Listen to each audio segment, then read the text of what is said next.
সব সময় আমাদের জিন্দেগি দুইটা অংশ। কখনো আমরা নেয়ামতে আমাদের প্রত্যাশা মতো চাওয়া মতো আমরা যা পাচ্ছি, আর কখনো বিপদ মুসিবত পেরেশানিতে আছি। এই জিন্দেগি উভয় অবস্থাতেই আল্লাহ তাআলা বান্দার করণীয় বলে দিয়েছেন। সুখে নেয়ামত পেলে, প্রত্যাশা মতো হলে, চাহিদা মতো পেলে শুকর, আর বিপদ মুসিবত পেরেশানি হলে সবর। এই জিন্দেগি আমার হয় শুকর নয় কি সবর।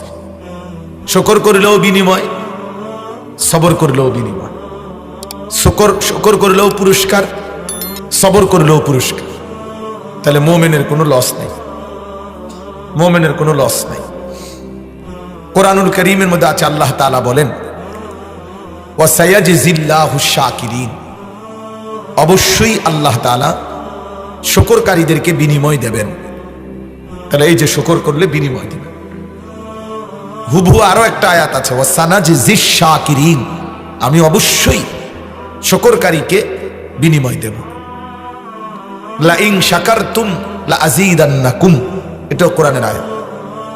যদি তোমরা শুকর আদায় করো, আমি আল্লাহ তোমাদের নিয়ামত আরো বাড়িয়ে দেব।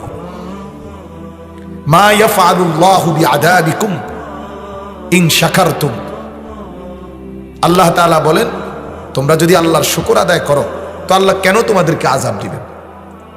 আযাব দিয়ে আল্লাহর দরকার কি? তোমরা যদি আল্লাহর শুকর আদায় করো, তাইলে এই প্রতিনিয়ত আল্লাহ তাআলা শুকরের পুরস্কার আল্লাহ আমাদের জন্য বলেছেন দিবেন। আচ্ছা, এর বিপরীতে সবর, তো এটার জন্য আল্লাহ বলছেন আরো বেশি পুরস্কার। শুকরের তো ব্যাপারে দেখেন বলছে, আল্লাহ বলছে আমি আল্লাহ শুকরকারীকে বিনিময় দেব, যেটাই দোক জান্নাতের কিছু না কিছু দিবে। আর সবরকারীর ব্যাপারে আল্লাহ বলছে আমি নিজেই সবরকারীর হয়ে যাব।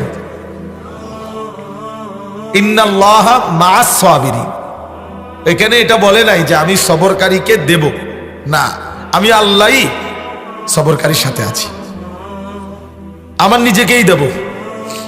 যেমন আপনারা ওলামায়ে কেরাম থেকে শুনছেন যে রোজার ব্যাপারে আল্লাহ তাআলার হাদিসে কুদসিতে আছে যে আল্লাহ তাআলা বলেন আস-সাওমু লি ওয়া আনা আজজি বিহি, এই কথাটা যে রোজা আমার জন্য, আল্লাহ বলেন আমি নিজেই এর প্রতিদান দেব।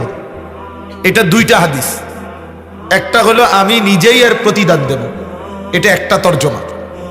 আরেকটা হলো আনা উজজা বিহি, অর্থ হলো আমি আল্লাহ নিজেই, আমি রোজার প্রতিদান, আমি বান্দার হয়ে যাব, আমি হয়ে যাব। তো এরপরে আর তার দরকার কি, পেরেশানি কি? আল্লাহ যখন কারো হয়েই যায় তো এরপরে তার আর কোনো পেরেশানি আছে কি?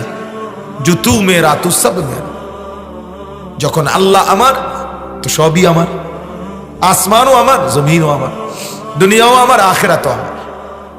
এই জন্য বললাম সবর করছেন, আল্লাহর কথা শুনবার জন্যই সবর করছেন। আল্লাহ আপনাদেরকে উত্তম বিনিময় দান করে।